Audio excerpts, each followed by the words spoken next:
Welcome back and greetings, MACC members. It's Laurel Hansen, MACC's Program and Member Engagement Manager, with another episode of the Ask MACC Workforce Podcast. It's brought to you by the Metropolitan Alliance of Connected Communities. We know our sector faces ongoing challenges when it comes to workforce, and the barriers exist in the current environment. This is why at MACC we launched the Workforce Solutions Initiative, and that includes these recorded conversations about real stories in today's workplace. You'll find these podcasts plus numerous other resources in our Workforce Solutions Hub on the MACC website. On today's podcast episode, we're going to talk about mental health in the workplace with Molly Peterson, the Director of Adult Mental Health Programs at NAMI Minnesota. We definitely found the right person to bring this information to the MACC network. Welcome to the MACC podcast, and thanks for being with us, Molly. Nice to have you here today. Yeah, thank you for having me. I'm so excited to be here for this conversation. Yeah, and I clearly have found the right person to chat with today because NAMI has just been such a great source of information and materials for MACC and for our members through presentations and different emails that we receive and from your website. So I'm happy to connect you with the MACC network. Yeah, I love to hear that. Yeah, let's jump right in. I know we've talked a little bit about this before, but MACC members, they are spending their time working to improve the well-being of others and ensuring basic human needs are met. Big job. Sometimes this means, as employees, that they are dealing with secondary trauma, sometimes on a daily basis. This can create what I've heard from our members is high stress and burnout conditions in the workplace. So let's start by you telling us a little bit about how you recommend that people in our field really take care of themselves in the face of this challenging workplace that they deal with. I want to thank you first for asking this question and starting the conversation with this question. And I want to give space to just this topic. I feel this question so deeply. And I want to thank all of MACC members who do these, you said big jobs. These are big jobs, people who are working in human services, in the nonprofit sector, who are just dedicated to improving our communities and their well-being in every possible way.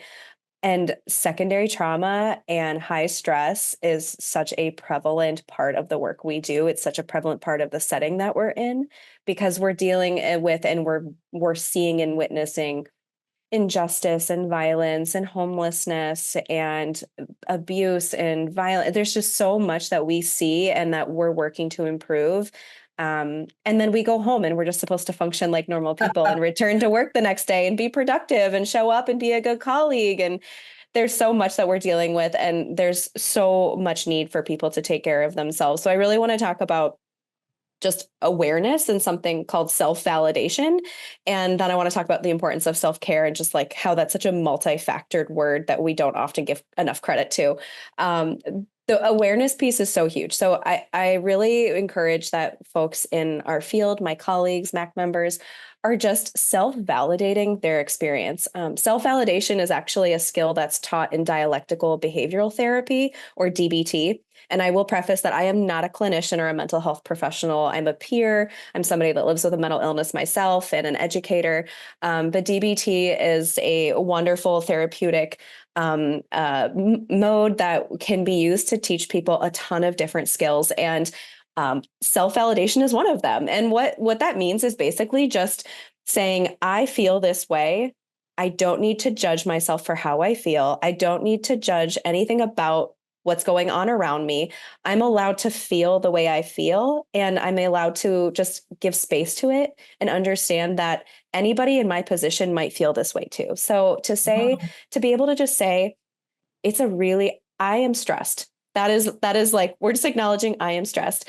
And we're going to say, I'm going to allow myself to feel this because this is a temporary feeling and I'm not going to feel this forever. And then we're going to seek to understand that feeling a little bit by saying that anybody who's working in a position where the turnaround on projects is really quick and the desire to not let down our colleagues might also feel stress. And to just go through that process is so beautiful and empowering, I think. The high performers in the room, right, are going, yes, we feel this. This yes. is I Yeah. know that people in nonprofits do not want to be letting people down, and the internal pressure we put on ourselves to be highly productive and to stuff our feelings down is so true. And sometimes we need to just like remember that we work in a really high stress situation, exposed to a lot of trauma, and that anybody who's in our position is probably going to feel how we feel. It is not like a character deficit that we feel stress and that we Right. feel anxious about meeting deadlines. Like Right. it's Right. incredibly normal. And Um, why wouldn't any one of us just be able to, make huge systems change all by ourselves, right? Isn't that Exactly. Like we're all, yeah, perfectionists, we're people pleasers. We work in social services where we want the world around us to be better. And we put that on our own shoulders. And it's just who is up to that task? So all we can do is acknowledge the space we're in as one that's tough and that anybody in our position would feel the same way. And to know that those feelings are temporary and we'll get through it. wow? And so It feels good just to hear you say that. yeah, It feels better, honestly. I think self-validation as a tool is incredibly empowering, and you can use it, you can say, I am happy. And it's great that I feel happy because somebody who just, completed a big task is going to feel happy. You can use it for any sort of feeling. It doesn't have to be those more negative ones, but really validating the place we're in ourselves. Like we don't need that external validation. We can do it ourselves is really empowering. Love So it. I love starting there first. And then second is talking about the importance of self-care. And colloquially, that word is like thrown around so much in our Mhm. culture. Like we're talking, pedicures and like lunch breaks and smoothies. And like some of those things are incredibly important. And they are like ways to bring joy into our life, but also just like the little things in our life that add up to create stress, it's the little things that we do that prevent stress. And, I just don't think people associate that as being a form of self-care, but it entirely is.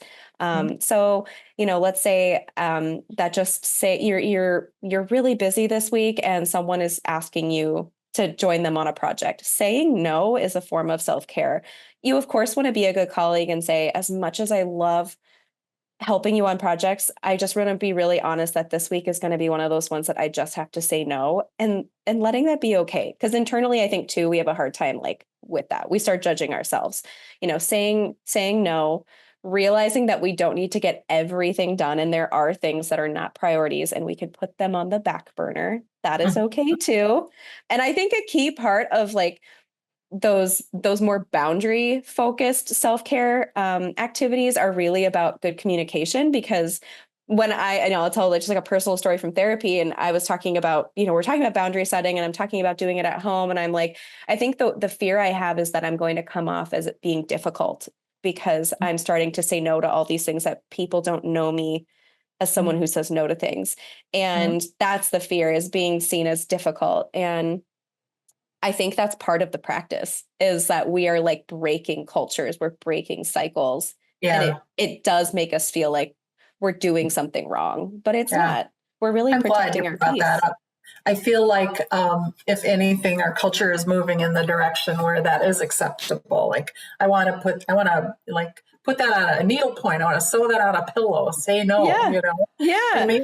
maybe even just, to even let people know, hey, I'm going to be saying no to some things. Like, don't be surprised. Don't be Yep. thrown off. This is just how I'm going to have this work balance in my life. Yeah, you're communicating it. So you're not, trying to be disrespectful, and you're being mindful of all the other people around you, but you're also protecting yourself by setting up those boundaries and just being honest about what you need. Mm-hmm. I just don't think we give enough credit to that. And I do think you're right. We're moving in a really good direction when Mm-hmm. it comes to like no is a complete sentence culture. Uh-huh. But there's a lot of ways that we could be doing it more that I just don't think people, it doesn't come to mind all the time. And one of the other sort of things I wanted to mention is like having flexibility in our week to sort of protect our peace. And maybe it's you're sort of planning in ahead of time for things you might have to say no to. Mm-hmm. So I tell my staff all the time. I have 6 staff that I oversee, and I tell them, I'm like, block time on your calendar, because you might just need an hour of like admin work or catch up work or prep work. And even if you don't honor that time to do those activities, somebody is not scheduling a meeting in that hour. And so you are like saying no in advance. Please don't put something on my calendar. I really need this time to be used in a different way. And that's okay.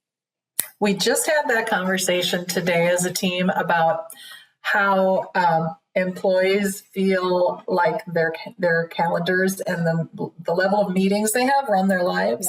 Yeah. And in truth, you run your calendar, right? You have the opportunity to make those choices, and even just giving people permission and reminders that is their purview, right? That they can do that. If it leads to a more balanced and productive week, then you should do that.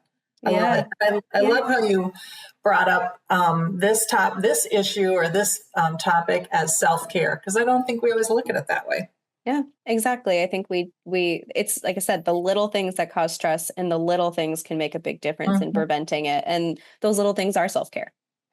Self-validation and self-care, two awesome topics. Thank you for bringing those up.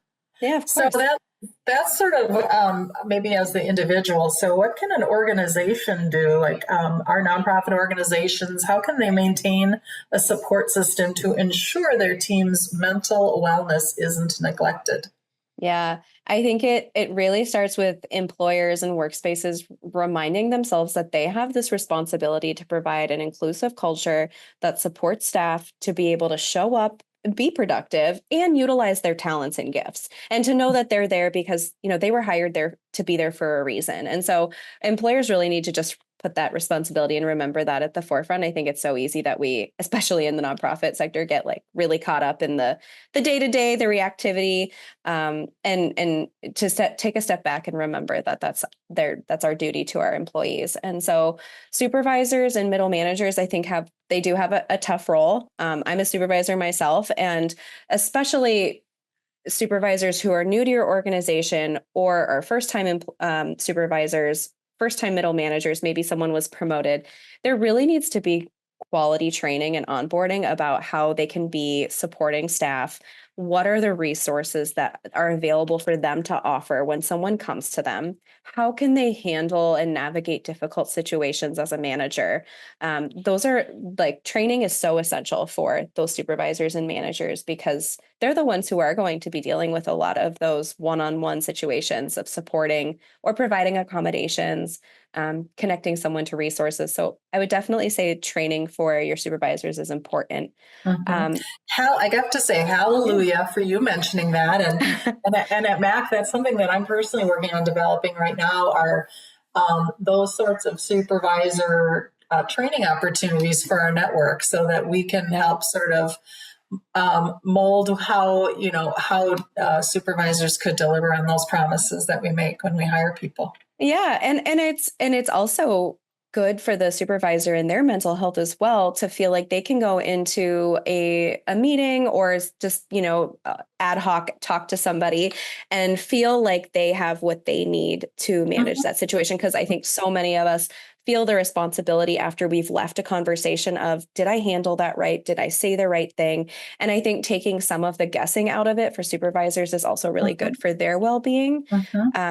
And that is kind of my second point, which is that clear is kind, and having clarity in the workplace in so many different aspects, I think really creates a really mentally healthy and well workplace. So, people feeling like they have an understanding of what their role is, especially just like in small projects, really helps everyone feel like they belong, that they're there for a reason, that they understand why they're there.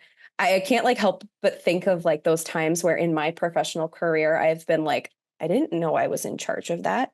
And how much that how you just feel shame and guilt. And you also kind of start to resent the people around you or your supervisor for not being kind of more upfront about that ahead of time and telling you after the fact. It creates a lot of negative feelings that we don't want in workplaces because they can add up. And so even small things like people just knowing what they're in charge of, what are they doing? What are the resources? How do they, just do day-to-day things in their role? It's incredibly good for people's mental well-being. Yeah. I love how you connected the whole skill building with the mental health in the workplace and, what a stress reduction, if done well, that can be for an individual. and to build their Yeah. confidence and just feeling more capable. And nothing worse than showing up at a job every day where you're just so uncertain and Yeah. maybe unprepared. And then you brought out that Brene Brown quote about clear being kind. Yes. And just all ends with that, doesn't it? That's It does. It does. Yeah. And managers and supervisors can be wonderful role models for creating great. spaces that support mental health because just like we're talking about training and clarity. If supervisors feel like they can model behaviors that they want to see in the organization, in their team members by, changing attitudes and understanding how people can get connected to resources and accommodations, or maybe being flexible with their time and sort of modeling use of benefits, those things really Mhm. do trickle down and make a big difference. And so, Yeah. yeah, This doesn't just happen by chance. We must be intentional, right? absolutely. Really Absolutely. thoughtful about it. But it sounds Yeah. like, I mean, you're bringing up some really good practices, and I really appreciate that you're bringing these to our network. So as folks listen to this podcast, they can, just kind of check themselves and maybe bring some new ideas back to their organizations. So that's Yeah. great. Yeah. So the thing I've noticed the most right now is people are quite stressed about the current climate. In particular, the political climate is really impacting people, and it feels like a very, very slow march to the end of the year. And Mm-hmm. every day is just a little crazy making. So we have election campaigns, we have political violence in the world, we have war, shootings, Supreme Court decisions, all of these things that can really load up on you, make you feel anxious, perhaps deflated, a little paralyzed at times. So, like current events, how do we really address those? There's in the barrage of news. Mm-hmm. Yeah. And I feel like I get this question it just kind of comes up in conversation quite a bit when I'm talking with employers, because these things aren't just happening in our personal lives. Like we don't just go to work and all of this is like not part of who we are. We've watched the news that morning over our coffee, or we listen to NPR on the way to work, or, whatever it may be. And we bring all of this stuff into the workplace with us. And there is so much anxiety because of just everything going on around us. Like you said, political violence and election campaigns and Supreme Court decisions. And then we're witnessing, violence and injustice in our work. And it's so easy to feel like we can't escape it, that it's just so abundant around us. And we talked earlier about secondary trauma, and this is certainly an example of exposure to trauma, and then having vicarious trauma by witnessing it. And it is so abundant in the US culture. So intentionality, we just said, is really the key here. We need to be able to intentionally disconnect when it's too much. As social service workers, I think we want to be part of the conversation. We want to engage. We don't want to be ignorant to what's going on around us. So I don't believe that the advice of like, just don't watch the news is going to happen for social service folks. But yeah, exactly. But we need to be really intentional about how we spend our free time. And sometimes we just need to disconnect when it's too much. And so, it's small things again, maybe you're turning off push notifications and you're engaging with social media and news when you choose to. So you're not being constantly inundated with a push notification for an article or something like that. You're choosing to open that app and engage in content when you feel like you can handle it. My husband and I just last night, we sat down to watch a show together, and he said, I really want to start something new. And I'm feeling exactly what we're talking about with this question. And I can't watch something that's in the drama category or action category. And I'm just telling him, I really need to watch something that's just not so serious, not heavy. I just feel like there's too much of that going on. And I'd really like to pick something that's going to just be more joyful or relaxing. It is things like that that I think can really help us sort of find moments of joy and protect our peace when we are around it all the rest of the time in our life. Yeah. I think, like you said, there is a time and a place for getting informed, for being informed. And then there's a time and a place to maybe toggle over to dog videos. That would be my pathway to a little like decompression, perhaps. Yeah, I love audiobooks myself. I know, and I have so many friends who are like, I can't do audiobooks. Like it's too hard. But the reason I think it's so hard is because it is such a mindful practice to listen to an audiobook. You really have to listen to what they're saying. Otherwise, a few pages go by and you're like, what just happened? And you have to rewind it a few minutes.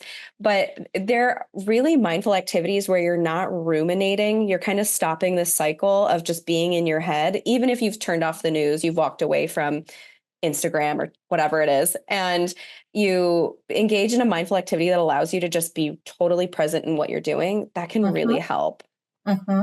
Absolutely. Yeah.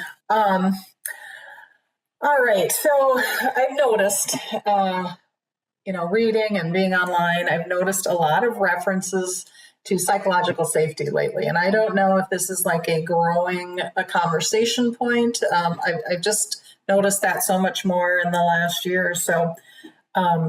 So I'm just kind of starting to explore that, and what are the keys to that, and how do we have a psychologically safe workplace? I know that we're not going to be able to like do a deep dive into that today in our brief time together, but like, what do we need to know about that, and what is the theory there, and what should we be thinking about? Yeah, it's definitely a term we're hearing about a lot more. And it is very similar to just having your workspace be physically safe for folks. You want to make sure that people can show up in a space and be physically unharmed. And it's the same psychologically, but it's so much harder to dig into it because people are so different when it comes to psychology and how they think and how they show up in the world. And then there's, of course, just so much stigma and discrimination when it comes to mental health and mental illness. So I think the key here is really that we need to do a good job, and we need to be intentional and try to just take time to listen to people without judgment. We need to be receptive and open to others' needs, because I think what psychological unsafety looks like is I'm afraid to go to my manager and tell them I'm feeling this way because I think they're going to respond this way. If you've established a relationship that that one of your staff has that concern, that's not something that you want to be. You don't want to have this they feel unsafe coming to you. So being open, you really have to believe that whatever somebody is telling you is true for them. It may not be reality, or it may not be what you believe about a situation, but you need to believe that what they're saying is true for them, and you need to be open to feedback and be willing to make shared decision making, building trust with them so that they do feel like you're the person they want to go to when they're needing to say, hey, I need to say no to this project, and my boss isn't going to be upset about it. There's not going to be some punitive action. Just being a safe space for somebody is really how we create and address psychological safety. And it's easy things.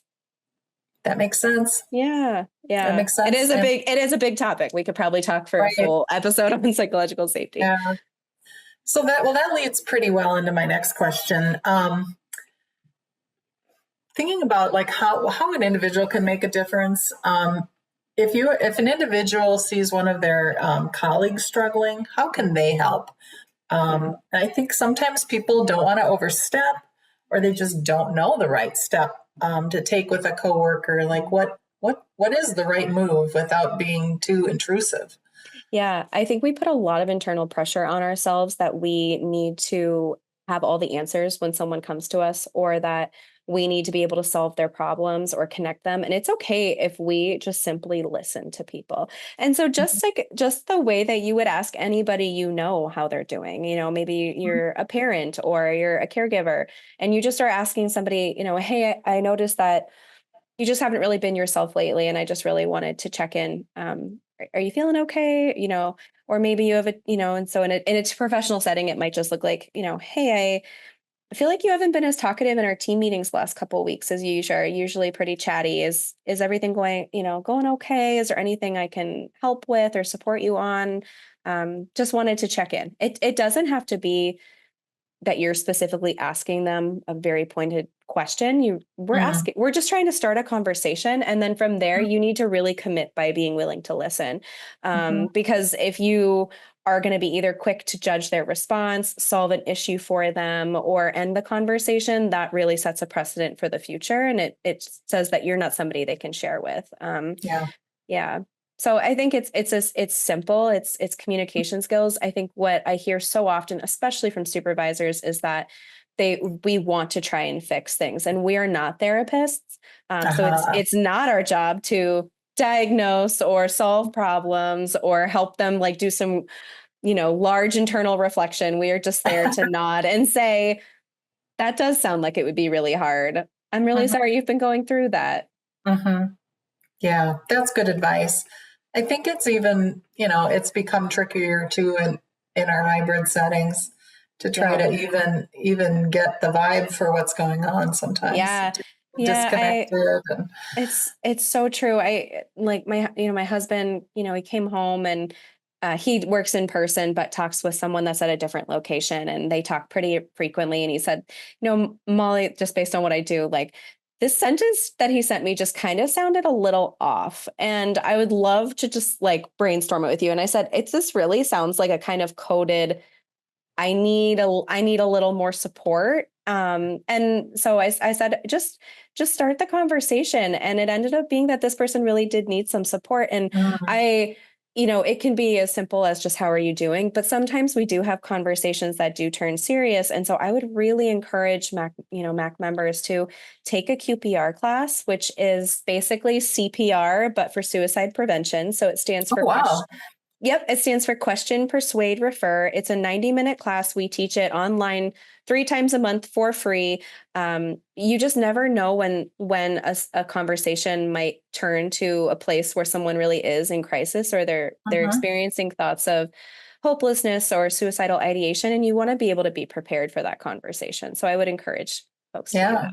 What a great opportunity. I'll look into that as well, and I'll make sure we share that resource with our members in our various communications with them. Yeah, absolutely. Uh, Before I get to my last question with you, this time together has gone so quickly.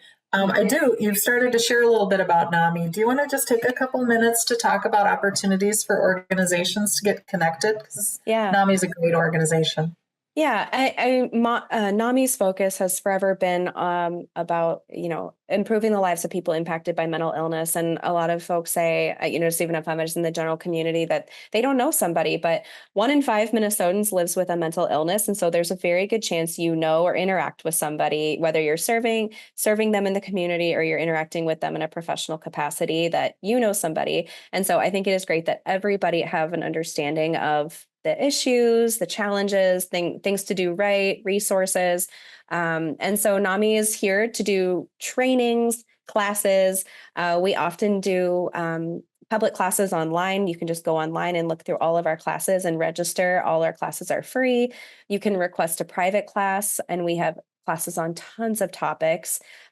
We also have a ton of materials that we can send out for free, and you can post them Mhm. in your staff kitchen, or maybe you have like a little break area. You can distribute them to your teams. We also have lots of newsletters you can engage with and subscribe to for monthly Mhm. articles and advice. Just tons of ways to get involved with us. But I would say going to namimn.org is a great way to just see all the things that we offer and get connected.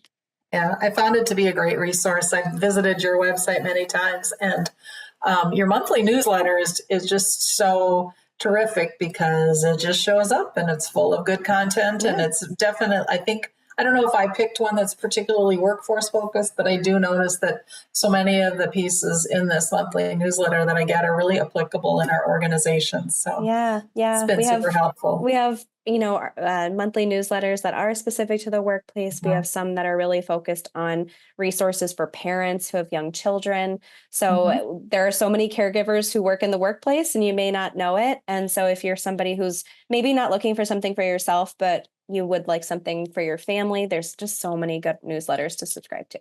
Yeah.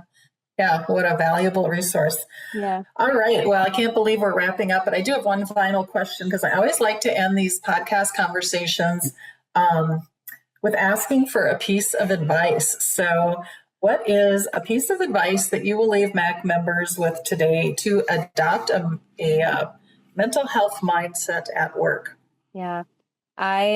Since starting at NAMI, I have adopted a phrase we use at the organization quite a bit, and that is space and grace. And I think so much of what we talked about today is just captured in those two words. Space to just allow ourselves to feel the things we feel, to process, to decompress, to prepare, to acknowledge the way we're feeling and just like sit with that.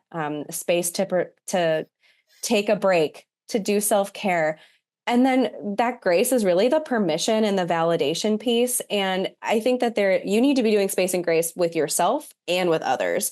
So it's that acknowledging that everybody is kind of on their own journey. You have no idea what's going on in their life. What they say to you is true for them. And we just need to be open to that and receptive, and talk to people without judgment, and do the same for ourselves. And if we can do those things, it's going to make us be really compassionate colleagues. Well, that's a lovely place to close our conversation. Thank you, Molly, for your time and conversation with me today. Such a great conversation with Molly Peterson from NAMI Minnesota. We all need to keep mental health at the front of our demanding lives, and it's affirming to know that there are things that we can do for our own mental well-being and for our workplaces. Thanks also to the sponsors of our Workforce Podcast, the Ameriprise and Schultz Foundations. MACC members, make sure you check out this Workforce Hub that we are so proud of. We built it for you, and we hope you find it helpful. You'll find a variety of information and links to helpful content, including more in this series of recorded podcast interviews. So keep in touch, MACC members. We're here to support you and our network. Thank you. Have a great day and be well. Goodbye.